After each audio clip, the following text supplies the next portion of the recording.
No outono de 2023, uma menina foi para o parque com os pais para andar de bicicleta, mas ela nunca voltou. Os pais chamaram a polícia, provocando uma extensa procura, mas logo eles tropeçaram em algo chocante que mudou o curso da investigação. Oi gente, bem-vindos ao canal, eu sou Roberta Hoff.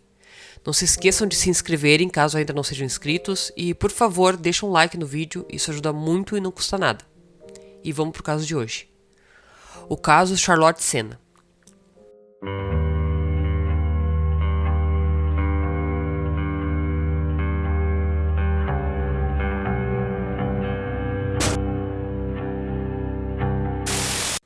Charlotte Sena nasceu no dia 4 de setembro de 2014, na pequena cidade americana de Greenfield, Nova York.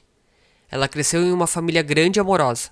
A Charlotte era a segunda de 3 irmãs. Ela era uma criança animada, alegre, gostava de brincar com os amigos, passando tempo com as irmãs e saindo em viagens pela natureza com os pais. Greenfield, a cidade em que eles moravam, tinha uma população de pouco mais de 5.000 moradores. A cidade estava cercada por florestas, lagos e parques pitorescos. Um lugar muito agradável de se viver. No dia 30 de setembro de 2023, quando a Charlotte tinha 9 anos, seus pais, junto com alguns outros amigos, decidiram visitar um parque nacional, a cerca de 18 quilômetros da casa deles. A Charlotte estava ansiando por essa viagem e planejava levar uns amigos com ela para que todos levassem as bicicletas e eles pudessem andar dentro do parque. Na chegada, os pais montaram um acampamento e logo as crianças partiram nas bicicletas. O parque tinha circuitos circulares projetados especialmente e, convenientemente, um deles estava localizado perto do acampamento. Então a Charlotte e os amigos escolheram essa faixa para dar umas voltas de bicicleta. Eles partiram por volta das 6h15 da noite, com o objetivo de retornar ao acampamento antes do anoitecer. Depois de algumas voltas, os amigos da Charlotte queriam voltar, mas ela decidiu ficar e dar mais uma volta. As crianças voltaram para o acampamento e a Charlotte foi na direção oposta com a bicicleta dela. Algum tempo depois, os pais começaram a se preocupar porque a Charlotte já deveria ter voltado. Ela foi dar essa última volta e uma volta naquela pista demoraria mais ou menos uns 5 minutos, andando rápido, e no máximo 10 minutos, andando muito devagar. E ela ainda não tinha chegado. Então, como a Charlotte ainda não tinha retornado, os adultos voltaram e foram até a pista procurar por ela. Eles caminharam pela trilha circular e, por volta das 18 horas e 45 minutos, eles fizeram uma angustiante descoberta. A bicicleta da Charlotte estava abandonada do lado da trilha, mas a menina não estava em lugar nenhum. Os pais imediatamente pensaram no pior, que alguém tinha sequestrado a filha deles. Não havia razão lógica para a menina deixar a bicicleta no meio do caminho e se afastar. Por um momento, eles consideraram que havia algum problema com a bicicleta, mas ficou evidente que não era esse o caso. As rodas estavam intactas e a corrente estava em condições de trabalho. Temendo o pior, os pais decidiram ligar para a polícia. A polícia chegou no local aproximadamente 15 minutos depois e imediatamente eles começaram a procurar pela Charlotte. A visão da bicicleta dela abandonada levou eles a um estado desanimador. Eles concluíram que ela provavelmente tinha sido sequestrada. Mas ainda assim eles não podiam descartar a possibilidade de que ela pudesse estar perdida na floresta. Então eles iniciaram uma busca. A polícia vasculhou todo o parque e fechou a entrada para novos visitantes. Eles verificaram os veículos e acampamentos de todos antes de deixar as pessoas irem embora. Algumas pessoas queriam ficar para ajudar na busca, mas sem a organização adequada apenas ia complicar mais ainda o trabalho da polícia. Eles vasculharam através de cada centímetro da floresta. Inicialmente, os oficiais se concentraram na área ao longo da trilha circular que a Charlotte esteve andando, mas não encontraram pista nenhuma, então eles expandiram a pesquisa para cobrir todo o parque. No entanto, isso se provou ser bastante desafiador. O parque se estendia por cerca de 15 km². A polícia procurou assistência dos guardas florestais, do Departamento de Bombeiros e da Polícia Estadual para cobrir a área. O FBI também se juntou à investigação, focado no esforço para identificar um possível sequestrador. Eles tentaram obter uma filmagem da câmera de vigilância perto do parque e ao longo das estradas próximas. Acreditando que a Charlotte, se ela tivesse realmente sido sequestrada, o sequestrador deve ter levado ela embora de carro. Os agentes do FBI também solicitaram informações do parque. Todos os visitantes que entravam no parque eles tinham que pagar uma taxa e se registrar. As informações pessoais eram armazenadas no banco de dados. No entanto, examinar ia levar tempo devido ao grande tráfego de pedestres no parque naquele dia. Eles também obtiveram os dados de operadoras de celular sobre a localização de todos os telefones presentes no parque quando a Charlotte desapareceu. Considerando a possibilidade que o sequestrador possa ter entrado no parque sem se registrar, os agentes do FBI queriam combinar os dados dos visitantes do parque com o serviço de localização de telefonia celular, para identificar um suspeito em potencial. Só que reunir todos esses dados foi uma tarefa demorada. Isso envolvia rastreamento por aproximação de localização do telefone via torre de celular, que não são tão precisas quanto um GPS. A busca continuou até tarde da noite, sem produzir nenhum resultado. Na manhã seguinte, os oficiais retornaram ao parque e a equipe de pesquisa cresceu. Um total de mais de 400 pessoas participou da busca pela garota desaparecida. A polícia também chegou ao público através da mídia, incentivando as pessoas a compartilhar qualquer informação relacionada ao desaparecimento da Charlotte.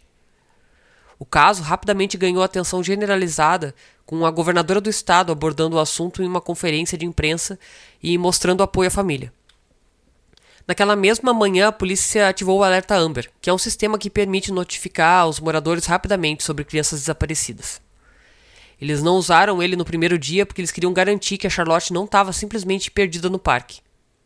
Naquele momento, era quase certeza de que ela havia sido vítima de rapto, já que ela ainda não tinha sido encontrada. Infelizmente, as buscas mais uma vez não produziram resultados e as tentativas de identificação do sequestrador pelo FBI foram sem sucesso. À noite, a polícia começou a perceber que encontrar Charlotte viva estava se tornando cada vez mais improvável. As primeiras horas após o desaparecimento de uma criança são cruciais, e dentro desse período há uma alta chance de localizar elas vivas.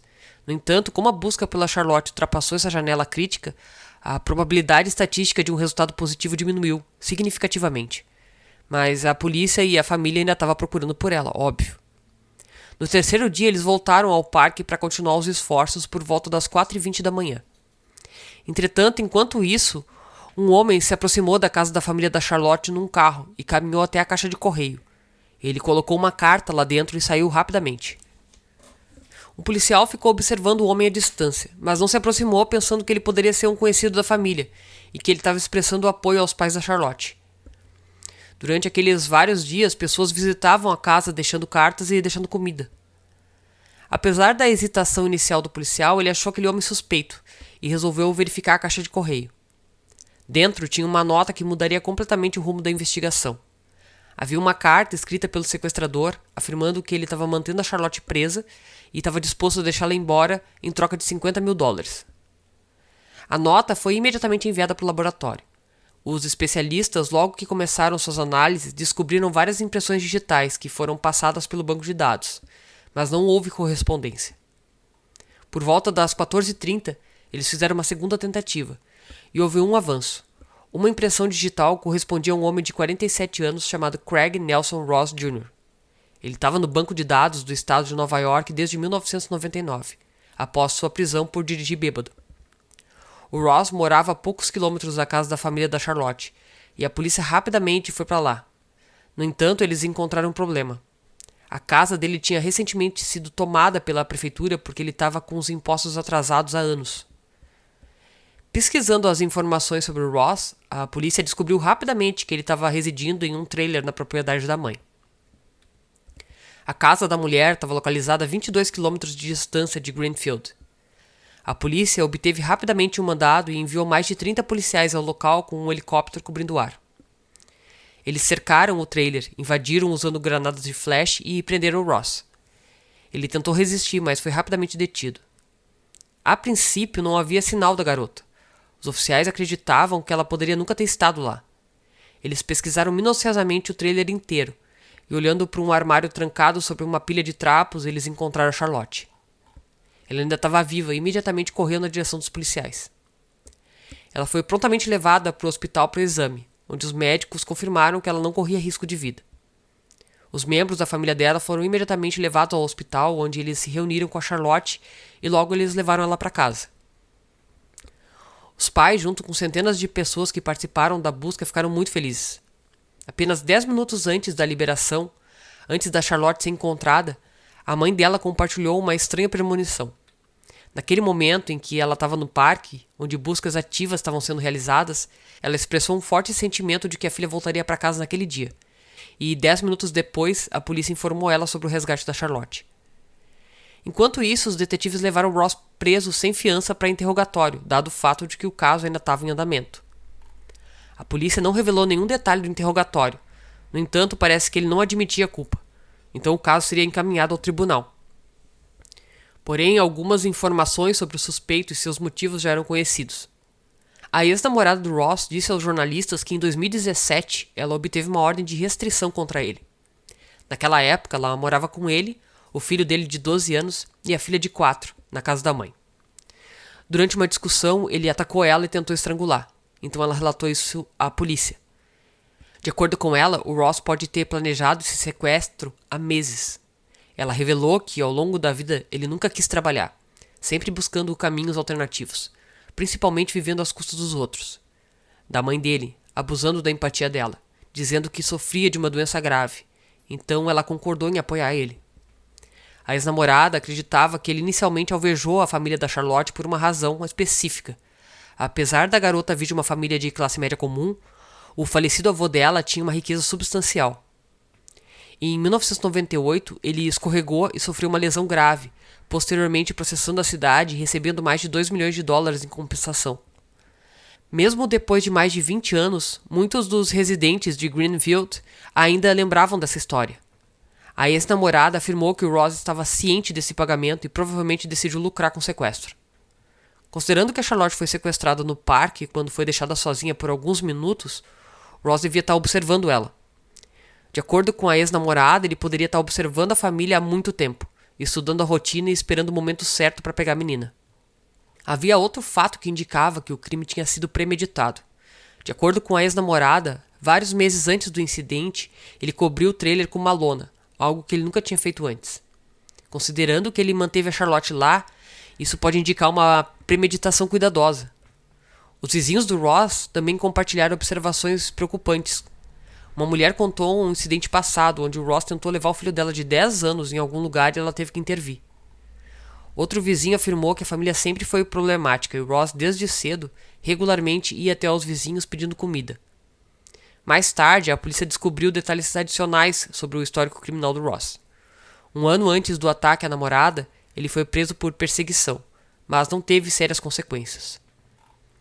Apenas um mês antes do sequestro da Charlotte, ele era suspeito de agredir sexualmente um parente menor de idade, mas o caso foi encerrado por alguma razão e ninguém sabe. Quando os repórteres também falaram com o filho dele, que já era adulto naquela época, ele expressou ódio pelo pai desejando que ele morresse na prisão, mas não compartilhou qualquer detalhe específico. Cerca de um mês depois do Ross ser preso, a polícia fez um anúncio horrível. Além do sequestro, ele ia enfrentar acusações de agressão sexual contra Charlotte. Aparentemente, durante o tempo que ele manteve a criança no trailer, ele conseguiu cometer alguns atos horríveis. A polícia não divulgou nenhum detalhe. O que se sabia era que ele se recusava a admitir culpa em relação às acusações de agressão sexual e tinha planos para se defender no tribunal. Considerando o fato da garota raptada ter sido encontrada no trailer dele, ele provavelmente não tinha chance de evitar a prisão. Além da impressão digital na nota de resgate, os investigadores também encontraram evidências indiretas confirmando o envolvimento dele, analisando os dados de localização de todos os telefones no parque no momento do sequestro. Eles descobriram que o smartphone do Ross era um deles, então praticamente não havia dúvida de que o homem iria para a prisão. No entanto, como os preparativos para o julgamento estavam em andamento, os detetives também estavam explorando o caso do Ross em conexão potencial com outros 2 casos não resolvidos. Em agosto de 2003, Jennifer Hammond, de 18 anos, estava vendendo revistas na cidade de Milton, depois do seu turno, com o qual ela deveria se encontrar com colegas, mas nunca apareceu no local designado. 6 anos depois, os restos mortais dela foram encontrados perto de um lago a 22 quilômetros da cidade. Vale ressaltar que ela desapareceu a apenas algumas centenas de metros da casa onde o Ross morava na época. 2 anos depois, Christina White, 19 anos, deixou um estacionamento de trailers a 1 quilômetro de distância de Milton e desapareceu. Um ano depois, seus restos mortais foram encontrados, mas o caso permaneceu sem solução. Quanto a Ross, ele estava morando no mesmo estacionamento de trailers na época. Agora a polícia está considerando seu possível envolvimento nesses assassinatos, mas atualmente eles não têm nenhuma evidência ou eles estão retendo elas no interesse da investigação. Sobre o julgamento do caso da Charlotte, estava programado para começar agora em abril de 2024. Apesar da presença de inegável evidência da culpa, não pode ser descartada que Ross pode receber uma oferta de acordo judicial caso ele continue a negar a culpa. A Charlotte provavelmente terá que testemunhar em tribunal contando os detalhes do que ele fez com ela, e para poupar ela de uma experiência tão traumática, um acordo judicial pode ser uma opção. Agora o que a gente pode fazer é esperar pelo julgamento e torcer para que a justiça seja feita. Bom, gente, esse foi o caso de hoje. Não se esqueçam de se inscreverem no canal, deixarem um like, não custa nada. Ativem o sininho para receber as notificações de quando eu vou colocar vídeos novos e compartilhem com quem vocês acham que podem gostar desse tipo de conteúdo. E lembre-se, se cuidem, fiquem bem e beijos.